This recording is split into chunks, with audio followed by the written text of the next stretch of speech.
Quero convidar você a abrir a sua Bíblia comigo no Evangelho de Lucas, no capítulo 5.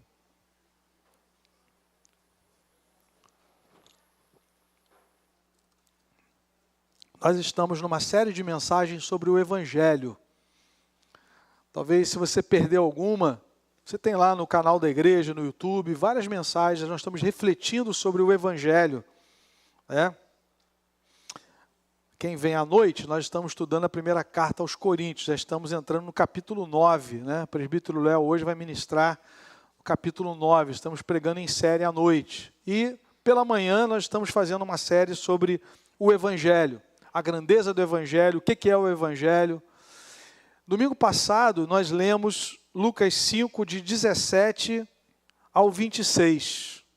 Nós pensamos sobre a nossa maior necessidade, aquilo que o Evangelho responde, aquilo que nós encontramos somente em Jesus. Os irmãos se lembram, homens levando um paralítico até aos pés de Jesus, e Jesus olha para aquela cena, o texto diz que ele vê fé naqueles corações e diz ao paralítico: seus filhos, seus pecados estão perdoados. E aí aquele drama naquela sala, naquela casa, porque a expectativa é que o paralítico fosse curado, mas Jesus começa tratando da sua maior necessidade. A nossa maior necessidade não é sermos curados fisicamente, embora Deus é um Deus que nos abençoe com a cura física. A nossa maior necessidade é que nós nascemos separados de Deus. Nós já nascemos no mundo caído, irmãos. Se você não é Adão, você já nasceu no mundo caído. Eu acho que você não é, Se fosse, estaria bem conservado, Mas a única pessoa que nasceu no mundo perfeito foi Adão. Nós já nascemos no mundo separado, já herdamos uma natureza pecaminosa, embora tenhamos sido criados por Deus como Ele, de um Deus maravilhoso, mas nós decidimos romper com Deus, herdamos uma natureza pecaminosa. E também tomamos decisões erradas, contrárias ao Senhor. A nossa natureza é inclinada para o mal. Jesus diz que do coração do homem procede maus desígnios. Então o Evangelho não veio para mudar o nosso comportamento, veio para mudar o nosso coração. A religião está focada no comportamento. O Evangelho trata do nosso coração. A nossa maior necessidade é de uma nova natureza, de uma nova vida, e isso nós só encontramos em Cristo, no Espírito Santo. É o Espírito que nos dá essa nova vida, quando o Evangelho chega aos nossos ouvidos e nós cremos em Jesus. Jesus então resolve aquilo que é prioritário. Seus pecados estão perdoados.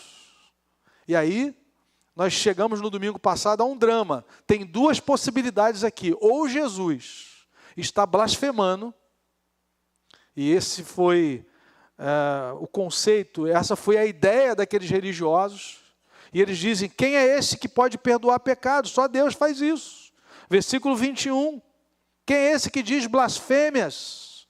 Porque eles aprenderam, eles conheciam o Antigo Testamento, e eles viram no Antigo Testamento que Deus é o Deus que perdoa pecados. Os pecados são contra Deus, e só Deus pode perdoá-los. Mas existe uma outra possibilidade, de Jesus ser Deus. Ele é o Filho de Deus. Por isso ele não estava blasfemando. E aí Jesus diz: para que vocês saibam que o Filho do Homem é uma expressão messiânica, que vem lá de Daniel 7, nós lemos semana passada. Para que vocês saibam que o Filho do Homem tem autoridade na terra para perdoar pecados, levanta e anda. Amém, querido? Jesus resolveu o pior problema dele. E resolveu a questão física para mostrar que Ele é o Messias. Aqui nós tivemos a revelação da natureza de Jesus. Ele é o Filho de Deus, Ele é o Filho do homem, Ele é o Cristo, Ele tem a mesma natureza divina.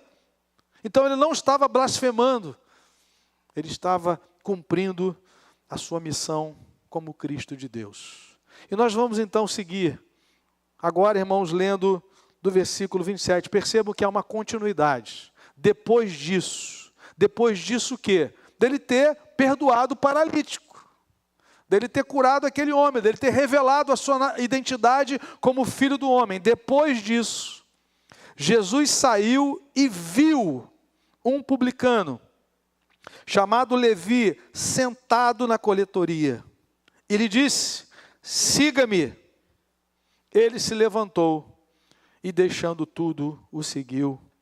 Então Levi lhe ofereceu um grande banquete em sua casa.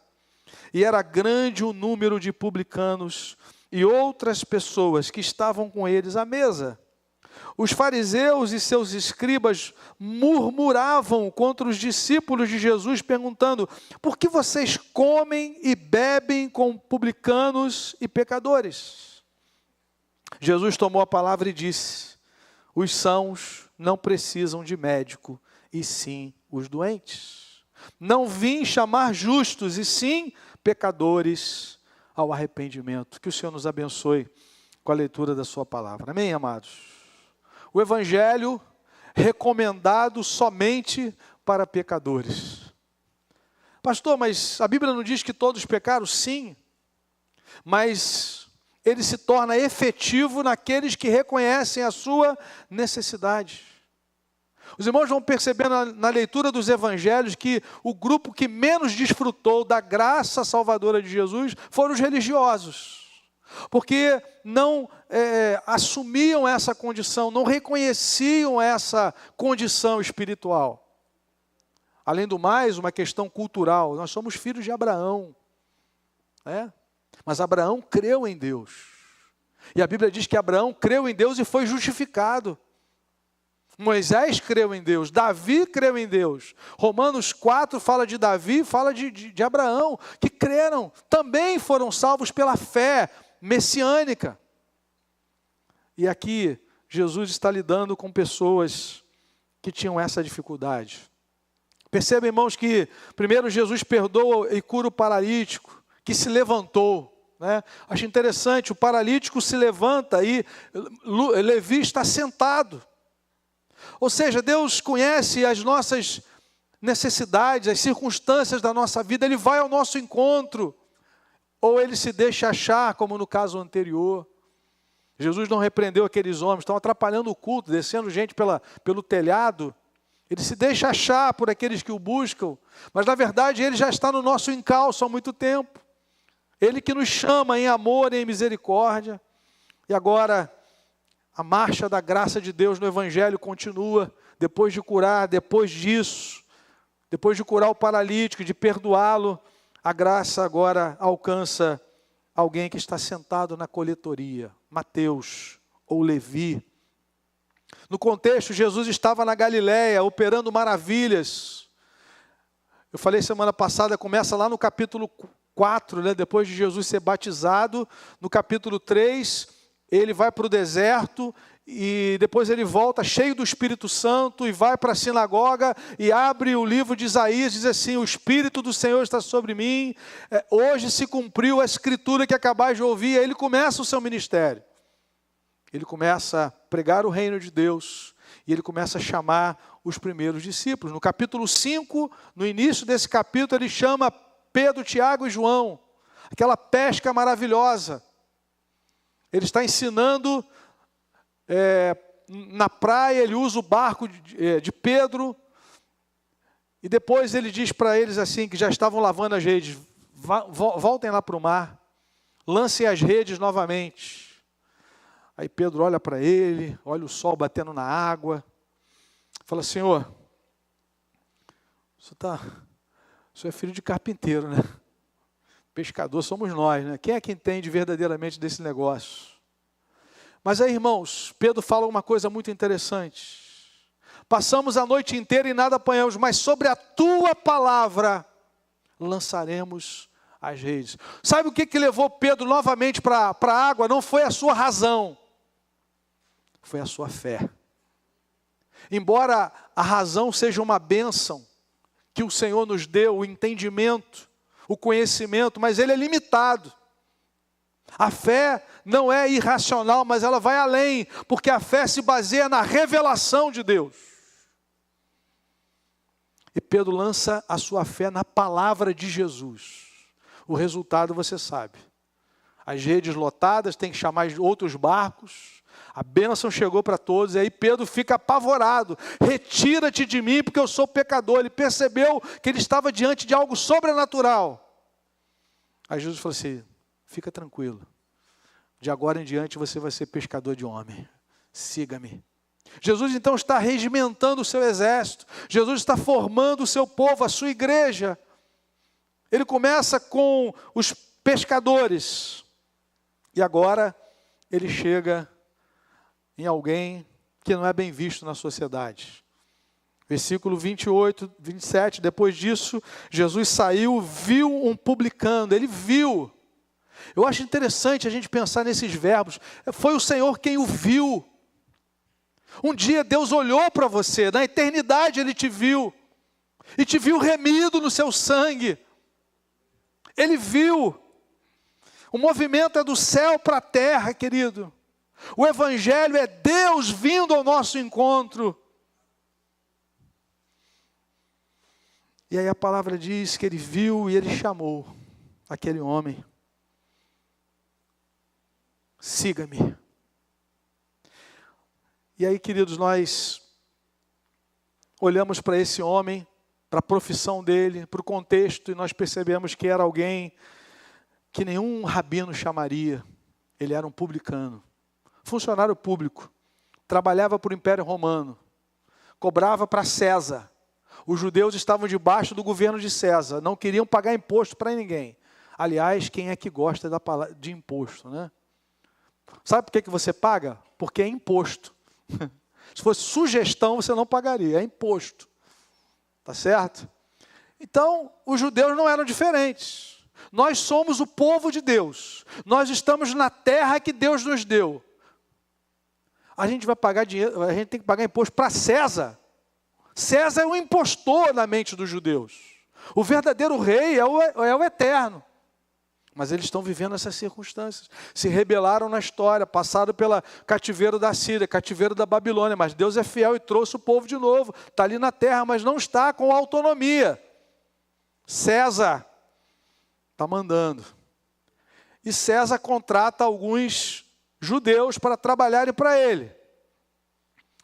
Naqueles dias, existiam cobradores de impostos que cobravam a mais, naqueles dias. Né? E Mateus não era querido. Mateus não era bem visto. Mas a lógica do Evangelho não é a lógica da religião. A lógica do Evangelho é a lógica da graça de Deus, ou seja, Ele chama quem Ele quer. Amém? E nós então vamos refletir nessa passagem sobre o caráter e a obra de Jesus. Nós aprendemos nessa passagem que Deus chama pecadores ao arrependimento, mesmo aqueles que a sociedade não chamaria. E essas pessoas alcançadas pela graça de Cristo são chamadas a chamar outras. Essa é a grande ideia da passagem. A graça encontrada deve ser compartilhada. Então é isso que nós vamos ver nesse texto. Deus chama pecadores ao arrependimento, aqueles que possivelmente não se chamaria para compor uma liderança, mas essas pessoas se tornam instrumentos da graça para que outras sejam atraídas a Cristo. Em primeiro lugar, no verso 27, nós vemos o livre chamado de Jesus. Ele chama quem Ele quer. Ele viu o publicano, ele sabia o nome dele, chamado Levi, ele estava sentado na coletoria e foi Jesus quem disse, siga-me. Foi Jesus quem disse, siga-me. Eu estou te dando uma grande oportunidade, te chamando para ser o meu discípulo. Louvado seja Deus. A igreja agora está sendo composta por pescadores e por um publicano. Jesus está chamando gente. O que prevalece no Evangelho é a vocação da graça e não a justiça humana, totalmente corrompida. As pessoas olhavam para Mateus, para Levi, e certamente desconfiariam que ele poderia ser um adorador do Messias. E quando eu olho para a minha vida, e talvez você pense da mesma forma a respeito da sua, como eu pude me tornar um adorador de Cristo. Se nós puxarmos o nosso histórico, Se nós puxarmos o nosso currículo, amados irmãos, nós não estaríamos aqui se dependesse de nós. Mas os critérios de Deus são os critérios da sua livre graça. Louvado seja o nome do Senhor. A graça de Cristo agiu no chamado de Levi, e não somente em chamá-lo, porque foi Jesus quem o viu e chamou, mas também agir no coração dele para ele atender prontamente.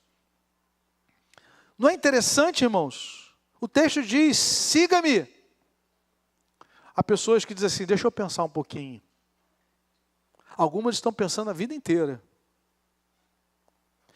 E eu acho interessante isso. Deus, Ele nos dá entendimento, Ele nos dá uma razão. O Salmo 32 diz que o Senhor não trata de nós como se trata de um cavalo ou de um burro. O texto usa essa expressão, que não precisa que não tem entendimento, que precisa de freio. Deus nos deu inteligência. Jesus fala sobre isso em Lucas 14. O rei vai construir, vai enfrentar um outro rei, ele calcula primeiro, ele pensa. Discipulado tem um custo. Discipulado tem um custo. Mas há pessoas que ficam presas nisso e ficam com medo. O que eu vou deixar para trás? Eu vou largar o meu emprego aqui. Eu sou um funcionário público. Todo dia 10 está lá. César faz o Pix para minha conta. Jesus está me dizendo agora, siga-me. Então esse é o chamado da graça de Deus. Nós encontramos em Jesus o maior tesouro do que os tesouros de Roma. Nós conseguimos enxergar na face de Jesus a glória de Deus. Um dia você ouviu Jesus chamando você, e a graça que agiu tanto no chamado, agiu em convencer você de que Ele é o Cristo. Isso é bênção de Deus, meu irmão. Isso é graça do Senhor. Há pessoas que olham para Jesus e só o veem como um mestre, como uma boa pessoa, mas nós o vemos como nosso Redentor. Ele é o nosso Salvador, Ele é o Filho de Deus. Quem é que fez você enxergar isso? A graça, a soberania de Deus. Lucas nos informa que Ele deixou tudo. Versículo 20, porque o chamado de Jesus exige uma resposta. Se você está aqui hoje, meu irmão, porque você respondeu ao chamado do Senhor. A graça de Deus agiu na sua vida e você se rendeu ao Senhor. Aquela rendição, aquela confissão, aquela entrega, aquele comprometimento, aquela aliança que foi feita, o batismo, a confissão pública, foi resposta ao chamado do Senhor. O texto diz que ele se levantou e deixando tudo, o seguiu. Ele deixou tudo, os tesouros de Roma, e ele encontrou tudo ao seguir a Cristo. Nós encontramos em Jesus um tesouro mais precioso do que qualquer coisa desse mundo. Davi diz lá nos primeiros salmos que a alegria que Deus coloca no nosso coração, por crermos nele, por servirmos a ele, é maior do que o rico quando o seu campo produz demais, A nossa alegria é muito maior. Nós encontramos em Cristo, no reino de Deus. Louvado seja o nome do Senhor. Essa graça maravilhosa, bendita. Levi estava num dia comum de trabalho. Se Jesus não passasse por ali, talvez ele morreria sentado na coletoria. Se a graça de Deus não agisse na sua vida ou na minha vida, nós permaneceríamos do mesmo jeitinho de sempre. Nós temos resistência à mudança. Faz parte da nossa vida. Nós gostamos daquilo que nós controlamos. Nós gostamos daquilo que nós controlamos. Porque há um ídolo no nosso coração que quer reinar, quer governar a vida, quer dominar a nossa vida. Eu no controle. O Evangelho é: já não sou eu mais quem vive, mas Cristo vive em mim. Amém, querido? E o viver que agora eu vivo na carne, eu vivo pela fé no Filho de Deus, que me amou e se entregou por mim. Isso é obra de Cristo. Na coletoria, você tem a sua rotina. Na coletoria, você tem obediência, você faz cobranças, você emite recibo, você faz toda aquela rotina, você está no controle, você foi treinado para aquilo, é legítimo, é o seu trabalho, mas aqui nós estamos falando de algo espiritual. Esse chamado de Jesus é para que Levi deixasse de ser o centro da sua vida e passasse a viver agora na dependência do Senhor, reconhecendo que Ele é o Cristo, que Ele é o Messias de Deus. Amém, amados? Eu quero passar agora ao segundo aspecto da ação da graça de Cristo na vida de Levi, e agora através dele. Vejam, ele se levanta, diz o verso 8, ele deixa tudo e segue ao Senhor. Você lembra o que aconteceu no dia seguinte da sua conversão? Jesus te chamou, no meu caso foi num sábado à noite, num culto jovem. Culto jovem. Eu estava me lembrando quando a gente estava cantando Fui Alcançado pela Graça. Um amigo me convidou para o culto jovem, o Eco, encontro para cantar, compartilhar e orar. Depois eu descobri que tinha um C no final, que era comer também. E aí, meus irmãos, o Espírito Santo foi trabalhando, e eu ouvi a mensagem e fui atraído a Cristo. No domingo seguinte, na manhã seguinte, eu não sabia onde era a igreja, porque eu me converti no culto jovem, e faltei a primeira escola dominical. Primeira e a última. Eu jogava no time lá, e domingo de manhã tinha um jogo. Mas aí o que aconteceu? Quando terminou o jogo, já tinha um irmão da igreja me esperando. Que ele sabia que precisava ser um tratamento de choque. O BOP já estava ali, o BOP de Cristo. Depois que almoçar, vai lá para casa, para a gente orar um pouquinho, e à noite a gente vai junto para a igreja. Foi assim, irmão, foi no reboque. Foi na pressão, eu precisava daquilo.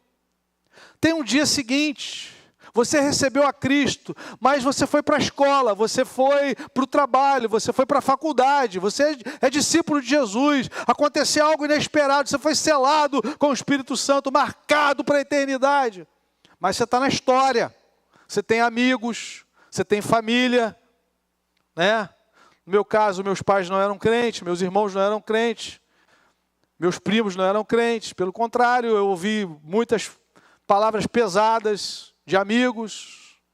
Rapaz, fazer uma oração antes de dormir é uma coisa, agora ser crente, é isso? Você vai ser crente mesmo?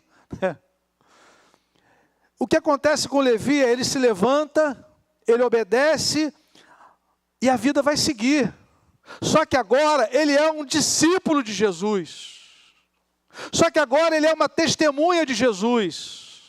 A graça encontrada precisa ser compartilhada. E o que ele vai fazer, queridos? Versículo 29. Então, esse então é uma resposta. Esse então é a consequência daquilo que ele encontrou. Eu encontrei um tesouro. Eu estava sentado na coletoria, eu ia para o inferno, a minha vida era uma vida de pecado. Eu cobrava mais dos meus compatriotas. César mandava cobrar 50, eu cobrava 70. Eu era dominado pelo fascínio da riqueza, pela corrupção, meu coração era corrupto. Jesus me chamou. Ele me chamou por graça, me chamou ao arrependimento, mudou a minha vida. O que eu faço com essa graça agora? Já sei. Vou fazer um jantar lá em casa. Vou chamar aquela rapaziada da pá virada. Vai todo mundo lá para casa, João. Vai ter um churrascão lá, só tem mau elemento. O texto diz, então Levi ofereceu um grande banquete em sua casa. Primeiro ele ofereceu para Jesus. É o banquete da graça, é o banquete da gratidão, eu quero servi-lo agora. Mas só que ele pensa o seguinte, eu vou levar o pessoal para ouvir Jesus falar lá em casa. O texto diz, ofereceu um grande banquete em sua casa. Era grande o número de quem, irmãos? De publicanos e outras pessoas que estavam com eles à mesa. Aleluia! A graça não pode parar em mim. Quem foi alvo da graça agora é instrumento dessa graça. Quem é chamado por Jesus é usado por Ele para chamar outros. O que eu faço agora? Eu deixei tudo, encontrei tudo nele. Eu tenho uma casa, eu tenho uma mesa, eu tenho comida lá em casa, eu tenho um carro, eu tenho influência com pessoas, eu convivo com gente. Eu quero agora ser instrumento do Messias. A graça me alcançou e eu quero que outros também sejam alcançados. É o banquete de Levi, oferecido a Cristo às pessoas que precisavam conhecê-lo. Amém, queridos? Fomos chamados a conhecer a Cristo e fazê-lo conhecido no mundo. Paulo diz isso em 1 Timóteo de 1, 15 a 17, ele diz: Cristo Jesus veio ao mundo para salvar os pecadores, dos quais eu sou o principal. Por essa mesma razão agora, ele fez com que muitos vão crer nele através do meu testemunho, para que Cristo seja evidenciado através da minha vida. Essa é a conclusão de Levi. Essa graça é muito maravilhosa para ficar retida no meu coração somente, na minha vida. E aqui há algo interessante que eu queria chamar a atenção dos irmãos. A salvação é pela graça. Deus entregou o seu Filho amado em nosso lugar, nos substituiu naquela cruz, Ele fez isso por graça. Nós éramos os inimigos de Deus, Romanos 5,10. O que Deus fez com os seus inimigos? Deus entregou o seu Filho por eles. Por sua livre graça, por sua bondade, benignidade, amor, pela graça sois salvos mediante a fé. Isso não vem de nós, isso é um dom de Deus. Não de obras para que ninguém se glorie. Mas, irmãos, existe o preço do engajamento na obra de Deus, que muitas pessoas não estão dispostas a investir.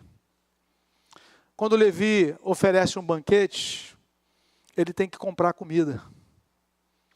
Quando Levi oferece um banquete, ele tem que providenciar talheres, pratos. Ele tem que receber aquelas pessoas com comida, com bebida. Ele tem que investir nisso. Nós fomos salvos pela graça, louvado seja Deus. Mas há pessoas que estão na mesma condição que nós estávamos, aprisionadas. E a ordem de Jesus é: vão e façam discípulos de todas as nações.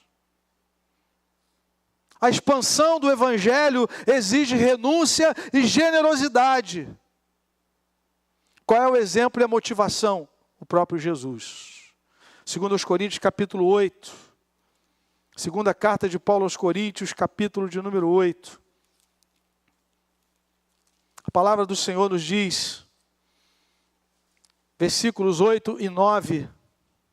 Paulo está falando de irmãos que estavam passando necessidades na Judéia.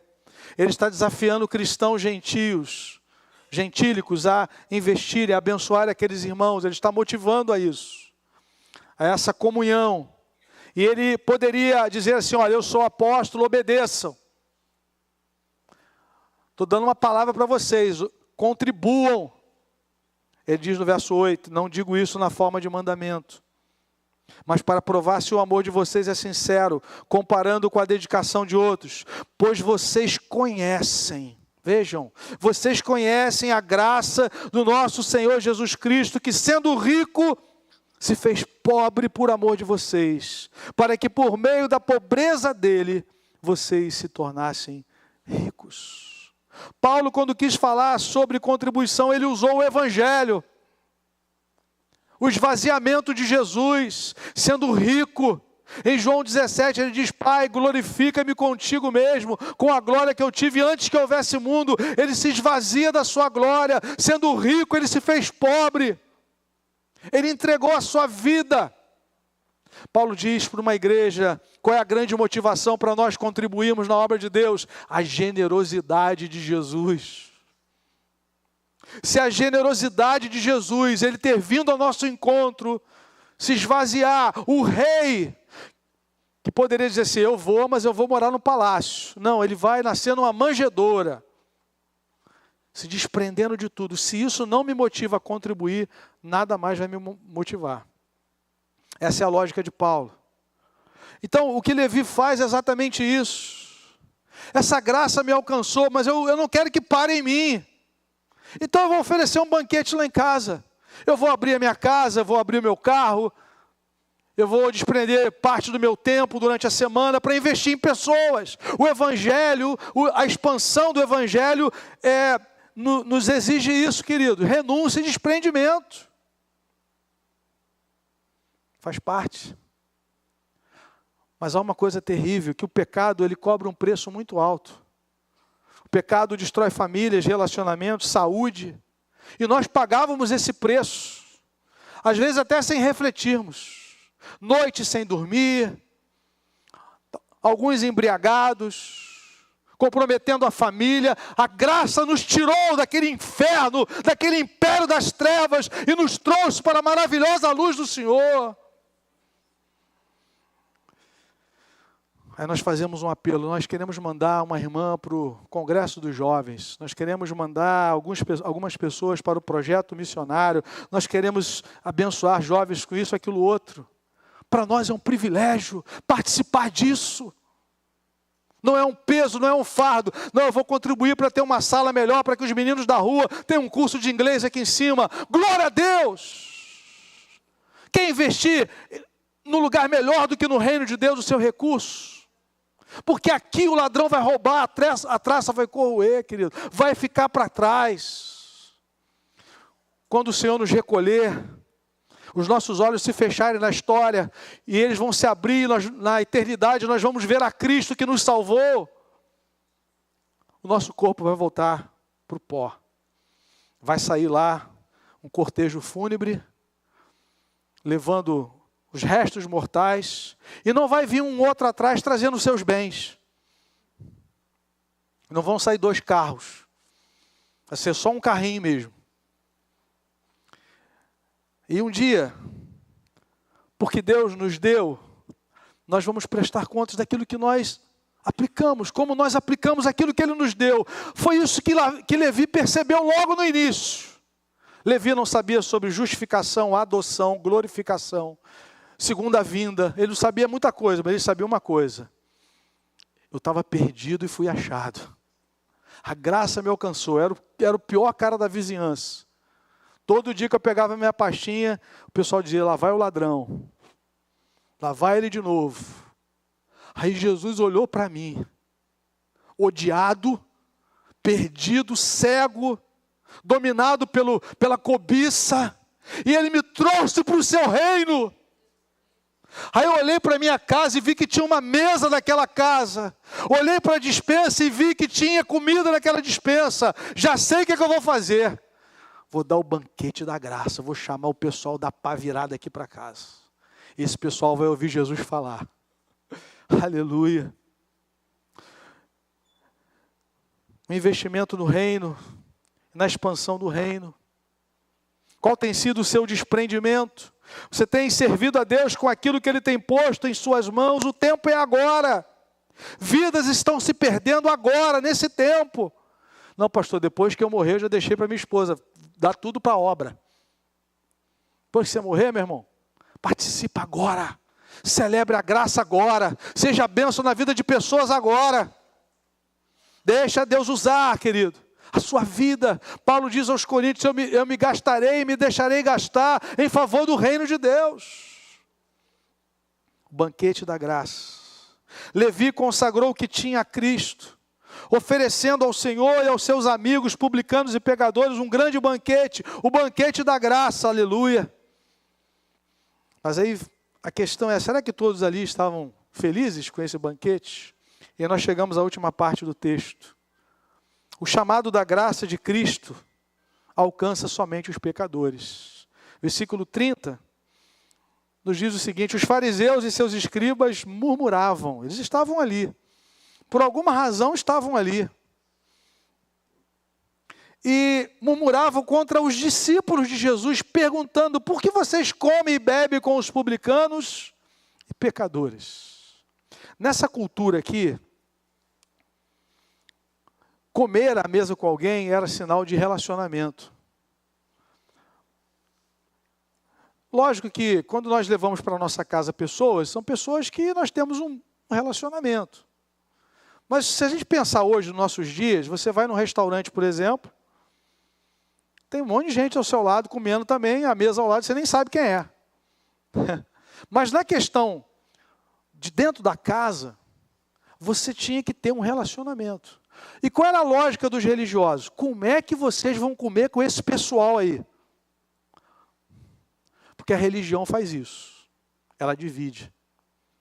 Ela tem uma visão de quem merece e quem não merece. O Evangelho não faz isso. O Evangelho nivela todo mundo. Todos os pecados estão destituídos da glória de Deus. Todos nós precisamos de um Redentor, mas a religião diz assim, eu não preciso, por quê? Eu jejuo, eu dou dízimo, eu vou ao monte, eu oro, já li a Bíblia toda, eu não falto um culto de domingo. Então, Deus olha para mim me devendo. A religião faz Deus dever você. O Evangelho humilha você diante da cruz e diz assim, pela graça sou salvo mediante a fé, e isso não vem de mim, isso é um dom de Deus. Por isso que o Evangelho, ele só é recomendado a pecadores.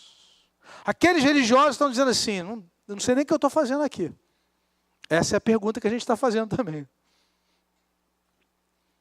Por que vocês comem e bebem com publicanos e pecadores? Esse pessoal não merece estar à mesa do Messias. A mesa do Messias é para aqueles que foram lavados e perdoados pelo sangue de Jesus, glória a Deus. Mas a religião não aceita isso. É escandaloso demais o chamado da livre graça de Deus. Paulo diz em 2 Timóteo capítulo 1 que ele nos chamou e nos salvou com uma santa vocação, não segundo as nossas obras, mas conforme a sua própria determinação e graça. Essa palavra graça, irmãos, faz um estrago no coração do religioso. Porque graça é favor que você não merece. O camarada, quando chega no sábado, ele vai fazer o levantamento da semana e fala assim, não orei quarta-feira, estou perdido. Não dei o dízimo no primeiro domingo, dei no segundo. Vou ser punido por Deus. E ele começa.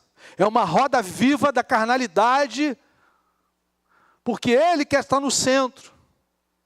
A religião diz que você está no centro. Se você orar, se você jejuar, se você não faltar culto, no final das contas tem uma balança lá, Deus vai botar uma balança, se pender mais para você.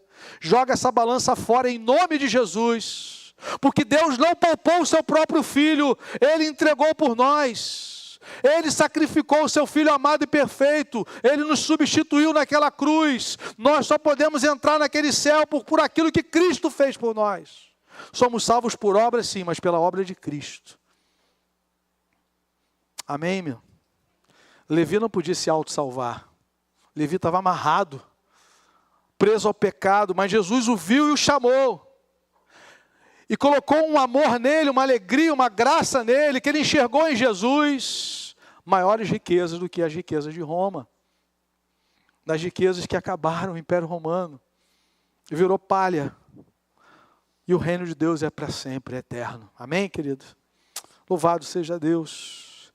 Se Levi e os amigos da pesada estavam alegres, os religiosos, eles ficaram indignados. A lógica da religião é da autojustiça. O conceito do chamado da livre graça de Deus a pecadores é muito extravagante. Mas qual é o ponto alto aqui do texto? É que quem responde os religiosos não são os discípulos de Jesus. Percebam que eles perguntaram, os fariseus e os escribas murmuravam, eram grupos religiosos, né? Os fariseus faziam parte de uma das seitas do judaísmo, aquela mais zelosa, podemos dizer assim, que nasceu ali naquele período interbíblico, que nasceu com uma motivação correta de se separar para Deus. Fariseu significa separado, mas o problema é que no decurso da história eles se tornaram legalistas. A gente só pode dar tantos passos no sábado, a gente tem que lavar isso, lavar aquilo, e eles começaram a olhar para o externo e largar o coração de lado. Por isso que Jesus muitas vezes vai tratar dos fariseus. Se você quiser ver isso mais profundamente, Mateus 23, Jesus vai falar ali sobre o comportamento deles. Vocês lavam o exterior do copo e por dentro está imundo. Eles se tornaram legalistas. E aí, eles perguntam, diz o texto, eles e os escribas, aqueles que escreviam a lei, né, e estudavam a lei, murmuravam contra os discípulos de Jesus e perguntavam, por que vocês comem e bebem? Mas quem responde é Jesus. Verso 31. Jesus tomou a palavra e disse. Irmão, toda vez que você olhar na Bíblia e falar assim, Jesus disse, preste atenção no que ele disse. Né? Em verdade vos digo, 2 pontos. Coloca os seus olhos ali. Jesus disse, os sãos não precisam de médico, e sim os doentes. Não vim chamar justos, e sim pecadores ao arrependimento. O evangelho só é aplicável a pecadores. A graça de Deus se manifestou salvadora a todos os homens, mas quem é que vai receber? Quem reconhece que é pecador. Os sãos, os saudáveis, não precisam de médico, e nós somos homens. Falando aí para a minha classe, aí, os homens, sexo masculino, para a gente ir a médico, as irmãs ainda vão, né? Faz aqueles exames de rotina, para a gente ir com o negócio, o cálculo renal, meu irmão, já está além do, né? Já está batendo, já com força. Já peguei o irmão na casa dele, quase engatinhando dentro de casa, ajoelhado. E aí quando vem aquela enfermeira, dá aquela injeção, você dá vontade de até dar um beijo nos pés dela. Louvado seja Deus. Aquele sossega-leão para tirar você daquela crise. Quem é que vai ao médico? Quem precisa de... Quem é doente? Quem é enfermo? Enquanto nós não reconhecemos a nossa maior enfermidade, que é o pecado, que nos afasta de Deus, que deformou a imagem de Deus que está em nós. O espelho ficou sujo, nós fomos criados para espelhar e espalhar a glória de Deus, mas esse espelho está nebuloso agora, ele precisa ser transformado pela graça de Jesus. Mas os fariseus dizem, não, como é que Jesus está comendo com esse pessoal? Jesus diz, os sãos não precisam de médico, e sim os doentes. Eu não vim chamar justos, porque ninguém é justo. Não há um justo sequer. Nós somos justificados. Deus nos justifica no sangue de Jesus, mas justos por nós mesmos nós não somos. Nós perdemos a justiça original. Nós passamos a olhar, definir o que é bem e o mal. Esse é o resultado do que aconteceu na queda. Nós passamos a definir o que é o bem e o que é o mal sem a palavra de Deus, sem a opinião de Deus. Foi o que aconteceu lá no Éden. Sereis conhecedores do bem e do mal. Ou seja, vocês vão definir agora o que é bem e o que é mal. Longe de Deus, desconectados de Deus. Perdemos o senso de justiça. A criatura passa a adorar a criação ao invés do Criador. E aqui Jesus está nos chamando a essa realidade. Nós rejeitamos a Deus com a nossa libertinagem, quando nós mergulhamos deliberadamente no pecado, quando nós rejeitamos o governo de Cristo, mas nós também rejeitamos a Deus com a religiosidade. Lucas 15 nos fala isso. Timothy Keller trabalhou muito essa questão do filho que ficou em casa também. O filho que saiu de casa, os dois rejeitaram o pai. Quando você pede antecipação da herança com o pai vivo, você está dizendo que você não liga para o teu pai. O pai está vivo, como é que você vai receber a herança com o pai vivo? Quando o filho pródigo disse, olha, eu quero a herança, ele está dizendo, pai, eu não me importo contigo. Eu quero o que você tem. E ele sai de casa, ele vive deliberadamente, ele gasta tudo, ele cai em si, ele volta para casa, ele se arrepende, ele volta. O pai o abraça, o pai o beija, coloca vestes novas, um anel, coloca uma sandália nos pés, mas mata um novilho. E esse novilho já é da herança do mais velho. Já mexeu na herança do mais velho. Né? Alguém tem que pagar o preço. E Jesus fez isso por nós. O irmão mais velho fica desesperado, dizendo assim, eu sempre estive aqui. Sempre estive aqui. Nunca desobedeci uma ordem tua. Ou seja, eu tenho que ser, a minha identidade é definida por aquilo que eu faço, pela minha performance. E esse teu filho, ele não diz assim, o meu irmão não, esse teu filho fez um monte de coisa errada e o Senhor faz uma festa para ele. Jesus fala assim, era necessário que nos alegrássemos. Esse meu filho estava morto e reviveu. No Evangelho nós revivemos. A graça de Deus fez Levi reviver. A graça de Deus em Jesus nos fez reviver. Mas o sujeito acha que ele dá conta. Eu sempre estive aqui, nunca desobedeci, nunca faltei um culto. Deus tem que me dar, Deus tem que operar, Deus tem que me salvar. Aí Deus pega um sujeito como esse, publicano, mal visto, e diz assim, vem. E ele vai fazer parte dos 12. E ele vai participar daquilo tudo. Eu me lembro do diácono Jorge, que era um romeno, que participava de uma das congregações lá em Ponte de Sor, de uma das congregações nossas, lá perto da Espanha já. Ele falou assim: pastor, por que o senhor lê sempre 2 Coríntios na hora da ceia, 1 Coríntios? Paulo não estava lá, leia Mateus, que Mateus estava lá. Falei: irmão Jorge, Paulo também recebeu do Senhor. Não, mas Mateus estava sentado à mesa, né? Então eu tinha que ler quando estava lá Mateus 26 para ele, porque Mateus estava ali, mas Mateus estava ali por causa da graça de Jesus. Por que nós participamos da mesa da salvação, da mesa do Senhor, da mesa do Cordeiro? Por causa da sua graça. Não vim chamar justos e sim pecadores ao arrependimento. Amém, meus irmãos? É isso que nós encontramos no Evangelho. Um Deus que é santo, um Deus que é amoroso, santo e amoroso,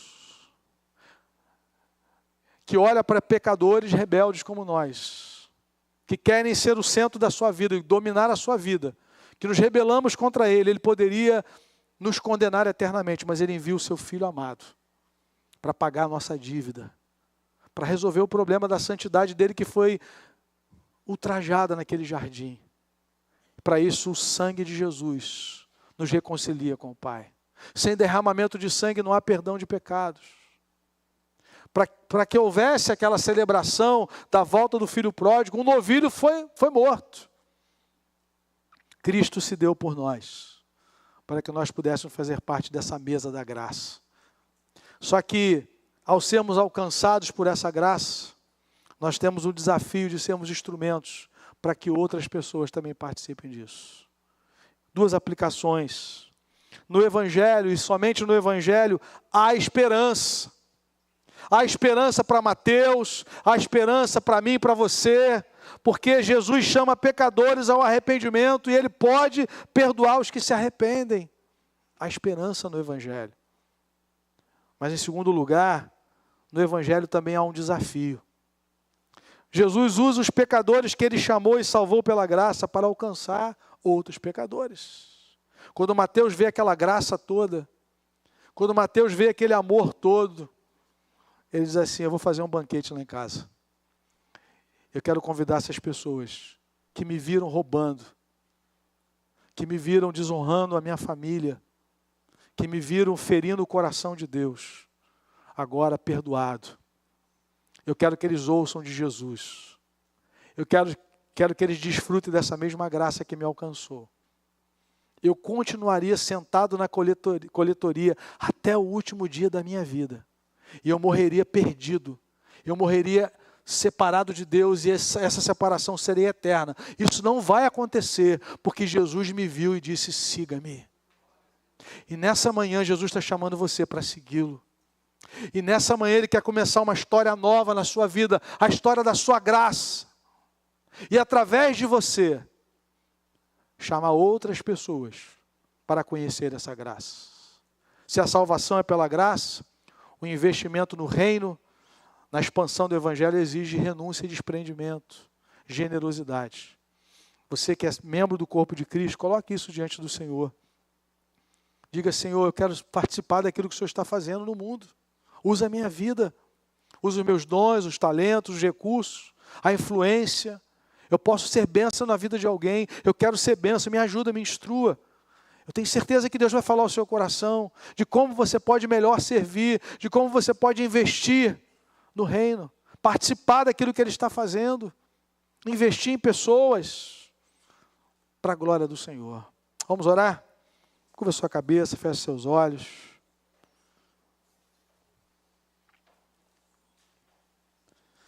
Deus está chamando você nessa manhã. Ele viu Levi sentado na coletoria e disse: siga-me. Vem andar comigo. Eu sou o Cristo, o Filho de Deus. Eu posso conduzir melhor a sua vida do que você mesmo. Eu posso guiar a sua vida até a eternidade. Só Jesus pode fazer isso. Ele disse: eu sou o caminho e a verdade e a vida. Ninguém vem ao Pai a não ser por mim. Eu quero orar por você. Igreja de olhos fechados em oração. Quero orar por você. Talvez nessa manhã você esteja ouvindo o chamado do Senhor para segui-lo, para entregar tudo. O texto diz que ele deixou tudo, mas ele encontrou tudo. Talvez há coisas que você esteja pensando, mas eu não posso largar isso. Aquilo que você encontra no Senhor é muito maior do que aquilo que vai ficar para trás. Em nome de Jesus. Se você está atendendo o chamado do Senhor nessa manhã, dizendo, Senhor, eu quero. O texto diz que Levi se levantou e passou a segui-lo. Se você quer dar esse passo de obediência ao Senhor pela fé, dizer, Senhor, eis-me aqui, eu quero te seguir, me ajuda. Quero orar por você, a igreja está orando, onde você está? Eu não vou me demorar muito, mas se você deseja hoje dizer, Senhor, eu quero te seguir. Quero render minha vida ao Senhor e pedir que o Senhor me guie a cada dia para a tua glória. Muda a minha história. Onde você está, fique de pé no seu lugar. Se é alguém, quero orar por você agora, em nome de Jesus. Se o Espírito Santo está falando contigo, como falou com Levi naquele dia, siga-me. Jesus está convidando você para ser um discípulo dele, uma discípula dele. Se você deseja, onde você está, fique de pé. Eu quero orar com você. É o início de uma caminhada com o Senhor. Eu quero te ajudar. A igreja quer ajudar você orando pela sua vida. Se você deseja, onde você está, eu quero orar por você. Fique de pé no seu lugar. Alguém nessa manhã, queremos orar juntos nesse momento em nome do Senhor. Meu irmão, você que já recebeu o Senhor, você viu o que Levi fez. Ele ofereceu um banquete na casa dele, para que outras pessoas também pudessem conhecer o Senhor. Talvez nessa manhã o Espírito Santo esteja falando ao seu coração. Você está entendendo aquilo que Deus quer da sua vida. Eu queria orar por você agora. Você que está dizendo, Senhor, eu quero que a minha casa seja um lugar de bênção. Eu quero que aquilo que o Senhor tem colocado nas minhas mãos abençoe outras pessoas. Eu quero consagrar tudo isso ao Senhor. Participar daquilo que o Senhor está fazendo. Nesse tempo, eu quero orar por você. Coloque-se de pé nesse momento. Nós vamos orar juntos. Em nome de Jesus. Se coloque na presença de Deus. Diga, Senhor, eu quero ser esse instrumento para que outras vidas te conheçam. Como igreja, vamos orar juntos. Como igreja nós fomos chamados. Jesus disse, assim como o Pai me enviou, eu também vos envio. Quero orar por você agora. Coloque a sua vida diante do Senhor. Abra o seu coração. Em nome de Jesus, diga, Senhor, eu quero ser coparticipante daquilo que o Senhor está fazendo. Cooperadores de Deus. Vamos orar nessa hora? Coloque-se de pé, vamos orar juntos. Em nome do Senhor Jesus. Deus amado, obrigado pela tua graça. Nós ouvimos como aquele paralítico que lemos semana passada, os seus pecados estão perdoados. Nós ouvimos como Levi, siga-me. Louvado seja Deus, nós estávamos sentados. Nós estávamos, ó Deus, dominados pelo pecado. A tua graça nos alcançou. Mas, Senhor, nós não queremos como igreja negligenciar o chamado que temos. Nós queremos ser como Levi, Senhor. Nós queremos, ó Pai, que outras pessoas também conheçam o Teu amor, conheçam a Tua graça salvadora e que nós sejamos instrumentos para a Tua glória. Usa cada um de nós, Pai. Usa, Pai, tudo aquilo que o Senhor nos tem dado para que essa bênção se multiplique, para que naquele grande dia nós estejamos ali com aquela grande multidão e vendo pessoas também que pela Tua graça pudemos ser usados para abençoar. Nós te damos toda a glória, toda a adoração, em nome de Jesus. Aleluia.